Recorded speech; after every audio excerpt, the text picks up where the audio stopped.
Yet, of all the social institutions we are born into, directed by, and conditioned upon, there seems to be no system as taken for granted and misunderstood as the monetary system. Taking on nearly religious proportions, the established monetary institution exists as one of the most unquestioned forms of faith there is. How money is created, the policies by which it is governed, and how it truly affects society are unregistered interests of the great majority of the population.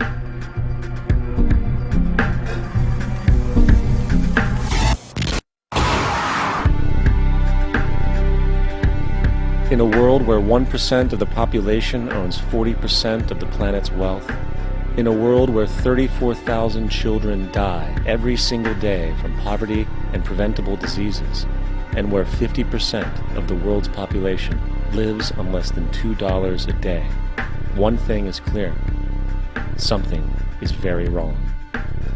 And whether we are aware of it or not, the lifeblood of all of our established institutions, and thus society itself, is money. Therefore, understanding this institution of monetary policy is critical to understanding why our lives are the way they are. Unfortunately, economics is often viewed with confusion and boredom. Endless streams of financial jargon coupled with intimidating mathematics quickly deters people from attempts at understanding it. However, the fact is, the complexity associated with the financial system is a mere mask, designed to conceal one of the most socially paralyzing structures humanity has ever endured.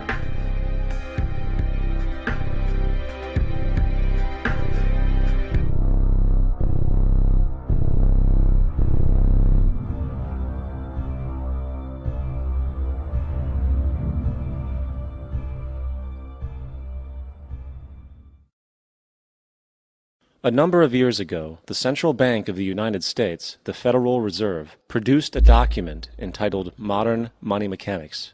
This publication detailed the institutionalized practice of money creation as utilized by the Federal Reserve and the web of global commercial banks it supports. On the opening page, the document states its objective. The purpose of this booklet is to describe the basic process of money creation in a fractional reserve banking system. It then proceeds to describe this fractional reserve process through various banking terminology, a translation of which goes something like this. The United States government decides it needs some money, so it calls up the Federal Reserve and requests, say, $10 billion. The Fed replies saying, sure, we'll buy $10 billion in government bonds from you. So the government takes some pieces of paper, paints some official-looking designs on them, and calls them treasury bonds. Then it puts a value on these bonds to the sum of $10 billion and sends them over to the Fed. In turn, the people at the Fed draw up a bunch of impressive pieces of paper themselves, only this time calling them Federal Reserve notes, also designating a value of $10 billion to the set. The Fed then takes these notes and trades them for the bonds. Once this exchange is complete, the government then takes the $10 billion in Federal Reserve notes and deposits it into a bank account. And upon this deposit, the paper notes officially become legal tender money, adding $10 billion to the U.S. money supply. And there it is. $10 billion in new money has been created.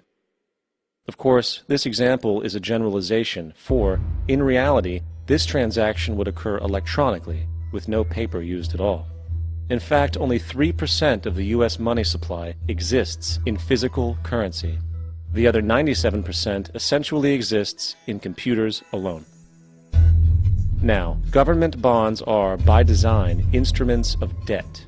And when the Fed purchases these bonds, with money it essentially created out of thin air, the government is actually promising to pay back that money to the Fed. In other words, the money was created out of debt. This mind-numbing paradox of how money or value can be created out of debt or a liability will become more clear as we further this exercise. So, the exchange has been made and now $10 billion sits in a commercial bank account. Here's where it gets really interesting. For as based on the fractional reserve practice, that $10 billion deposit instantly becomes part of the bank's reserves, just as all deposits do. And regarding reserve requirements, as stated in Modern Money Mechanics, A bank must maintain legally required reserves equal to a prescribed percentage of its deposits. It then quantifies this by stating, under current regulations, the reserve requirement against most transaction accounts is 10%. This means that with a $10 billion deposit, 10% or $1 billion is held as the required reserve, while the other $9 billion is considered an excessive reserve and can be used as the basis for new loans. Now, it is logical to assume that this $9 billion is literally coming out of the existing $10 billion deposit. However, this is actually not the case. What really happens is that the $9 billion is simply created out of thin air on top of the existing $10 billion deposit. This is how the money supply is expanded. As stated in modern money mechanics, of course they, the banks, do not really pay out loans from the money they receive as deposits. If they did this, no additional money would be created. What they do when they make loans is to accept promissory notes, loan contracts, in exchange for credits, money, to the borrower's transaction accounts. In other words, the $9 billion can be created out of nothing simply because there is a demand for such a loan and that there is a $10 billion deposit to satisfy the reserve requirements. Now, let's assume that somebody walks into this bank and borrows the newly available $9 billion. They will then most likely take that money and deposit it into their own bank account. The process then repeats, for that deposit becomes part of the bank's reserves.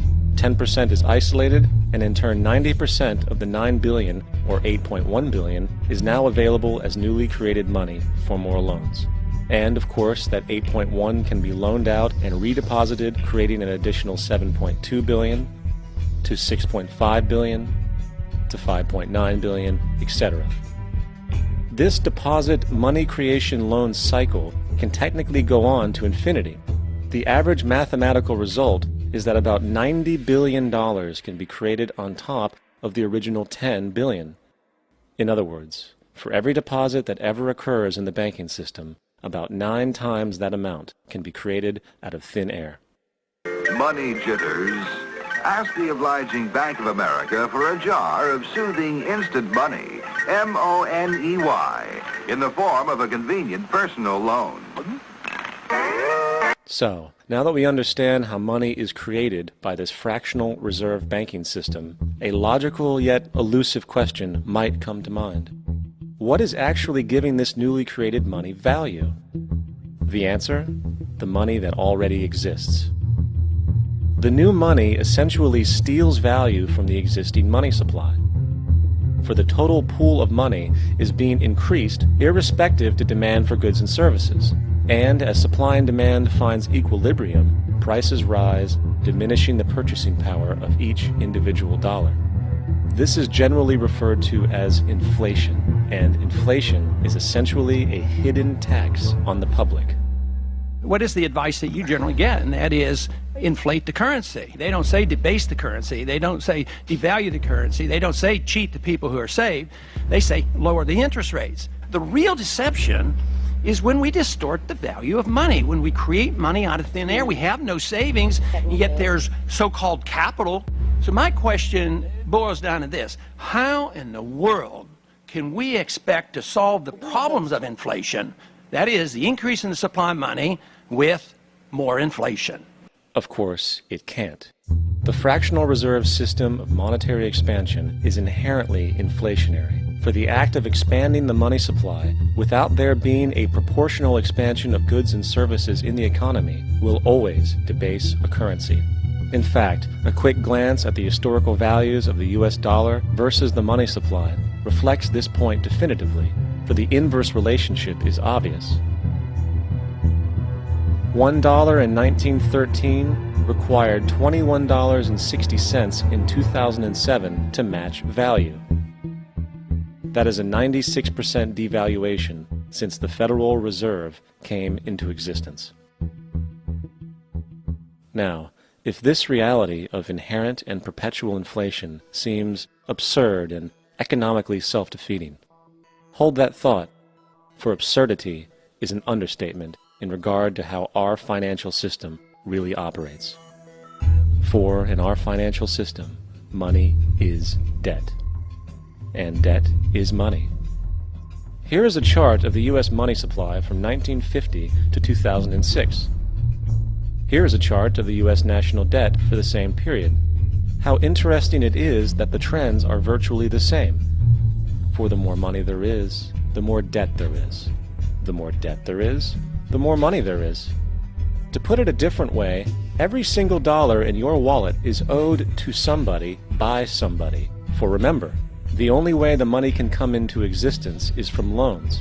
Therefore, if everyone in the country were able to pay off all debts, including the government, there would not be $1 in circulation.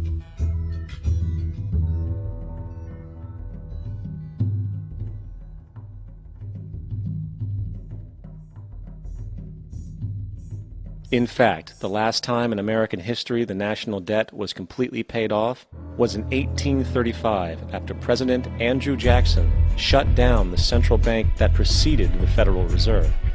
In fact, Jackson's entire political platform essentially revolved around his commitment to shut down the central bank, stating at one point, "The bold efforts the present bank has made to control the government are but premonitions of the fate that awaits the American people, should they be deluded into a perpetuation of this institution or the establishment of another like it." Unfortunately, his message was short-lived, and the international bankers succeeded to install another central bank in 1913, the Federal Reserve. And as long as this institution exists, perpetual debt is guaranteed.